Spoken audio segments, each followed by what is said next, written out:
ముఖచిత్రం ఓం బ్లీం bush సినిమాలతో మెప్పించిన యువ నటి, ప్రేక్షకులకు దగ్గరైన బ్యూటీ ఆయిషా ఖాన్. కానీ ఇప్పుడు ఈ పేరు ఇండస్ట్రీలో కంటే సోషల్ మీడియాలో ఒక భయంకరమైన నిజానికి ప్రతీకగా మారింది. మీ కళ్ల ముందు నవ్వుతూ కనిపించే ఈ సెలబ్రిటీ తన చిన్నతనంలో ఎదుర్కొన్న అత్యంత దారుణమైన వేధింపుల గురించి మాట్లాడింది.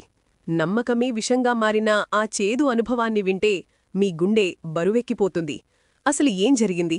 ఆమెను బాధించిన ఆ వ్యక్తి ఎవరు? ఇటీవల ఒక ఇంటర్వ్యూలో ఆయిషా ఖాన్ చెప్పిన విషయాలు ఇప్పుడు హాట్ టాపిక్. అసలు విషయానికి వస్తే, ఆమె ఎంతో చిన్న వయసులో ఉన్నప్పుడు, అంటే ఆ వేధింపుల అర్థం కూడా సరిగ్గా తెలియని పసిప్రాయంలో లైంగిక వేధింపులకు గురయ్యానని కన్నీళ్లతో వెల్లడించింది.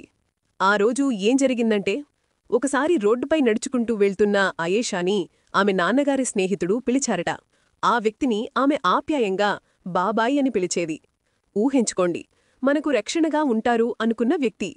కాని ఆ బాబాయ్ స్కూటర్పై వచ్చి చిన్నారి అయిన ఆయేషాని చూస్తూ అత్యంత అసభ్యకరంగా చీకటి కోణాలు నిండిన మాటలు మాట్లాడాడట.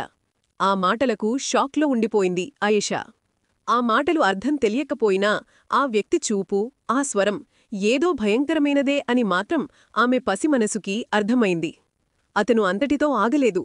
మళ్లీ వెనక్కి వచ్చి ఆ చిన్నారికి కన్నుకొట్టి అసభ్యకరమైన సైగలు చేశాడు.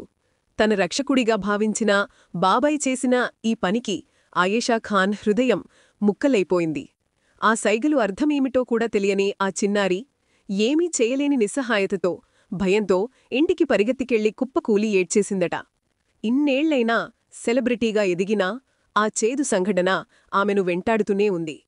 ఆ రోజును గుర్తుచేసుకుంటే ఇప్పటికీ కన్నీరు ఆగవు అని, ఎంతగానో బాధగా ఉంటుందని ఆయేషా తీవ్ర ఆవేదన వ్యక్తం చేసింది.